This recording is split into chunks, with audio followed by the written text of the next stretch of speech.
화성을 이준석입니다.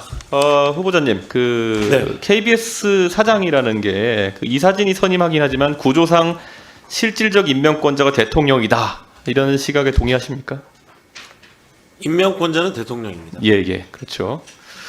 박장문 후보자는 본인이 KBS 사장 선임이 대통령과의 대담에서 디올백 수수 정황을 잘 순화시켜서 표현한 것에 대한 보답의 맥락이다. 그렇게 생각하십니까? 그렇게 생각하지 않습니다. 예.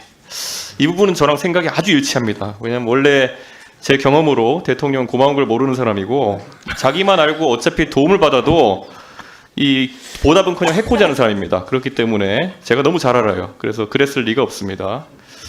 자, 그리고 뭐 지금 사실상 선임했다고 해가지고 또 뒤통수 칠지도 모르는 겁니다. 전임 사장님 상황을 보면은 대통령이 원래 그런 분이잖아요.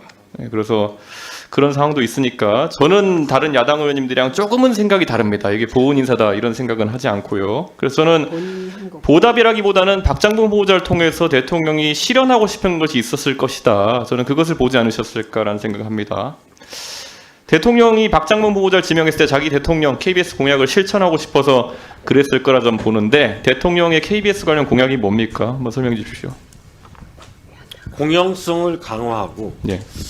아마 수신료라든지 공영방송 운영과 관련해 갖고 예. 위원회를 만들어서 공영방송의 기능을 강화하겠다. 그런 내용이 있었던 걸로 뭐 혹시 기억하고 대선 때 유명했던 그 59초 쇼츠라는 걸 보신 적 있나요? KBS 때 한 거?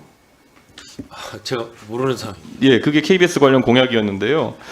먼저 뭐 지금 자료 보여주시는 것 같지만은 먼저 그 사극 대하 드라마 편성 같은 것들, 그러니까 공영성을 위해서 다른 방송사는 하지 못하는 것들 해라가 첫 번째 주문이었고, 네. 그 안에 보면은 국제 뉴스 같은 것들 사실상 편성을 좀 해야 된다. 다른 곳에서는 비용이나 이런 구조 때문에 하지 못하는 것들을 해야 된다. 이런 게 지적이 많았고, 그 다음에 또 이제 영상 아카이브 등을 통해 가지고 사실 사회에 보탬이 되게 하라. 이런 그러니까 공영성 강화를 기준으로 해가지고 공약들을 냈거든요. 네. 근데 이런 부분에 대해서 알고 계십니까?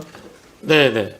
예. 근데 사실 이게 후보자가 아까 얘기한 것 중에 보면 재정적 안정성, 이거 서면 답변을 보면 재정성 안정성과 글로벌 제작 역량 강화를 진행하겠다 했는데 재정적 안정성과 글로벌 제작 역량 강화가 이게 병행 가능한 겁니까? 아니면 선후 관계가 있는 겁니까? 이게 왜냐하면 둘이 동시에 하겠다는 거는 재정 안정성을 위해서 비용을 줄이고 역량을 강화하겠다 그러면은 사실 언뜻 이해가 안 가거든요. 이게 양발로 동시에 발차기하겠다 뭐 이런 건가요?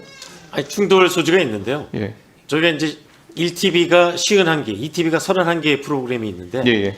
지금까지는 다 이렇게 배분하는 형식으로 제작비를 나눠줬다면 이제 선택과 집중을 통해서 말씀하신 글로벌 시장을 공략하는 거는 예산을 좀 집중하고 예. 다른 부분은 좀 효율화하겠다. 제가 이번에 사실 이 부분에 다시 한번 물어보는 건요. 제가 과방위하면서 계속 KBS 관계자들 나오면은 국제뉴스 편성이나 아니면 이런 부분은 KBS가 앞장서야 된다. 다른 방송사들은 비용 구조 때문에 안 된다. 그렇게 얘기했는데 최근 들어가지고 KBS 해외 지국이 오히려 8개에서 7개로 줄었죠. 네, 줄었습니다. 그리고 상주 특파원 수는 17명에서 11명으로 줄었죠. 6명이나 크게 줄였는데 이게 맞습니까 그러면? 저희가 이제 비용 절감 때문에 그럼 비용 절감이 방향인 거지. 그러면 이거 뭐 국제 제작 역량 강화하는 게 아니잖아요. 네, 그 대신 뭐 특파원이 많은 뉴스를 생산하긴 하지만 네. 그 외에 다른 소스로 글로벌 24라든지 세계는 지금 같은 경우는 아니, 다양한 그러니까 특파원을 외신을 하셨으니까 통해서 아실 텐데 그럼 런던 지국 계셨으니까 아실 텐데 우리가 영국에 대한 어떤 뉴스를 파악하려 그러면 현재 특파원이 인맥도 만들고 또 그리고 관계자 취재를 해야지 알 수 있는 거죠. 어떤 방법이 있나요? 혹시 그럼 다른 방법이? 그 방법이 가장 좋습니다. 의원님 말씀이 그러니까 맞습니다. 지금 이 답변이 이 안에서 굉장히 모순된 것처럼 보이는 게 아까 제가 말했잖아요. 두 발을 동시에 들어 발차기 하겠다. 이러면 무조건 자빠지거든요. 네, 지금 답변이 거의 그런 상황이라 가지고 이거 더 명쾌한 답변을 제가 요구할 수밖에 없는 상황이고요. 그 사실 재정 안정성을 강화하겠다. 이거에서 이제 사람 자르겠다 같은 얘기. 아까 김장겸 의원님도 질문하셨나요? 그 비용 구조나 이런 거에 대해서는 인건비 과다하다는 구조는 알겠는데 그럼 사람 자르겠다는 겁니까? 아니 근데 저희가 구조조정을 법적으로 굉장히 강하게 네. 여러 가지 규제가 많기 때문에 쉽게 할 수 없습니다. 그럼 또 사람 안 자르겠다는 거예요? 그 인건비를 줄이겠다라기보다도 이제 좀 효율화해서 그럼 임금을 깎겠다는 겁니까?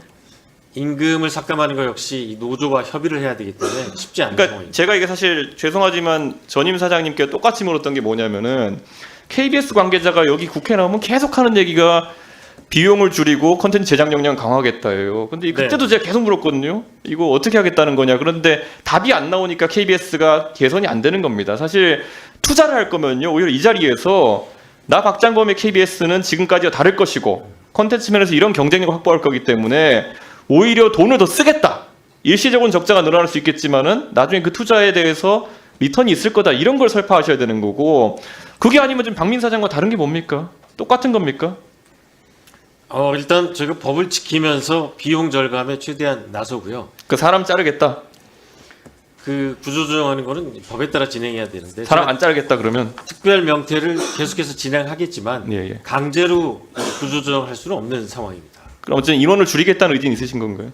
네네. 예, 뭐 사실 이게 어떻게 되는 건지 듣고 계신 국민들께서도 약간 헷갈릴 부분이 있을 것 같은데요. 자, 제가 우선 그래서 아까 제 세 가지 공약, 그 윤석열 정부의 3대 공약 중에서 그 오픈 소스 아카이브화 하는 부분에 대해서 지금 KBS에서 KBS 바다라는 것을 운영하고 있죠. 네, 하고 있습니다. 이게 사실 오픈 소스 아카이브라서 제가 질문할 때마다 잘 운영되고 있다고 답변을 하는데 제가 한번 내용을 보겠습니다. 저런 KBS 바다라는 사이트가 있거든요. 그런데 우리가 KBS에 기대하는 거라는 거는 시사나 교양 측면에서 제작할 수 없는 것들, 다른 곳에서 쓸 수 없는 것들을 국민들에게 뭐 유튜브 크리에이터나 이런 분들도 그렇고 좀 저렴하거나 무상에 공급해가지고 2차 저작물을 만들어내는데 저 오픈소스 아카이브의 목적이 있는 거예요. 네. 그럼 기본적으로 자 우리가 검색해볼 만한 게 뭐가 있습니까? KBS가 정치부 취재를 많이 하니까 윤석열 이런 검색해보지 않겠습니까? 몇 개 나올 거라 보십니까? 네, 잘 모르겠습니다. 한번 보실까요? 윤석열 검색하면 0개 나옵니다.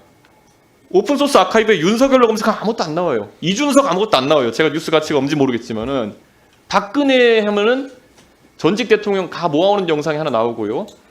심지어 세월호 검색하면 아무것도 안 나옵니다. 그때 KBS가 세월호 취재하기 위해 가지고 세월호 상공에 헬기도 띄우고 그거 다 국민의 준조색격인 수신료로 띄운 건데 그 영상 자료가 왜 가치가 없습니까? 그 자료가 있으면은 그거는 꼭 우리나라 국민뿐만 아니라 전 세계 누구라도 그 참사에 대해서 기억하고 추모하는 영상물을 또 2차 제작물을 만들 수 있는 것이고 필요한데 왜 이런 게 안 올라가 있다고 생각하십니까?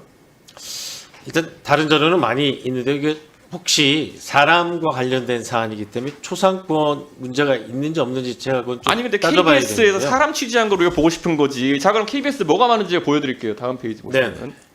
고양이, 강아지, 바다, 나무 이런 거 되게 많습니다.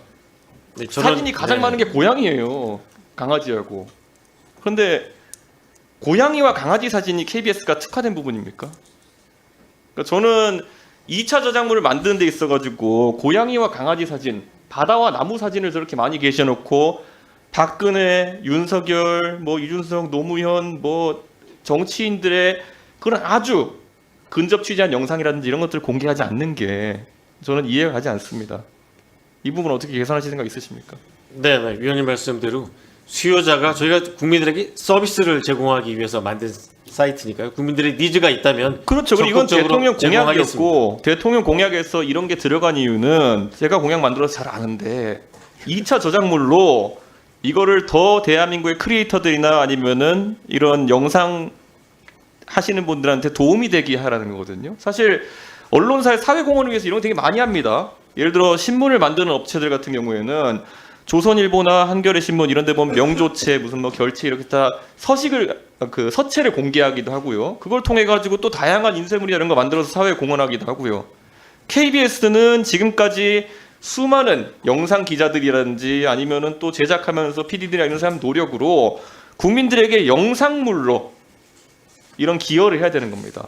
그런데 영상물을 공개하지 않고 지금 누가 찍었을지 모를 저런 고양이 사진 지금 뭐 강아지 사진 이런 걸로 띄워놓고 이거를 국회에 보고하면서 저희가 아카이브 사업 잘하고 있습니다. 대통령 공약 잘 이행하고 있습니다.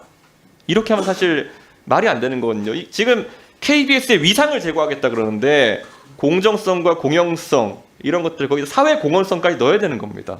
네, 알겠습니다. KBS가 하는 일이 우리가 흔히 KBS 항상 구호로 얘기하는 것처럼 수신료의 가치라고 하는 거는 보도 공정성이나 아니면 여러 가지도 있겠지만은 이런 사회 공헌성 KBS가 만든 것이라면은 수익 조금 얻겠다고 어디에 넣어놓고 돈 받고 파는 게 아니라 국민들을 위해서 다 열어젖긴다. 그러니까 우리에게 수신료를 내주십시오. 더 내주십시오. 이런 논리가 되는 겁니다. 저런 저작물을 다 공개해야 됩니다.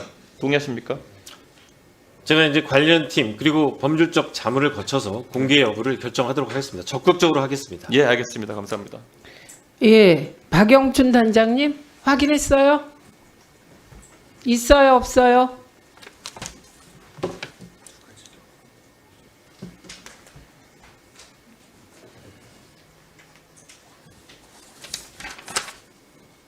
뭐 이게 어렵습니까? 있어요, 없어요? 저희가 영상까지 다 확인했습니다. 네, 제가 답변 드리겠습니다.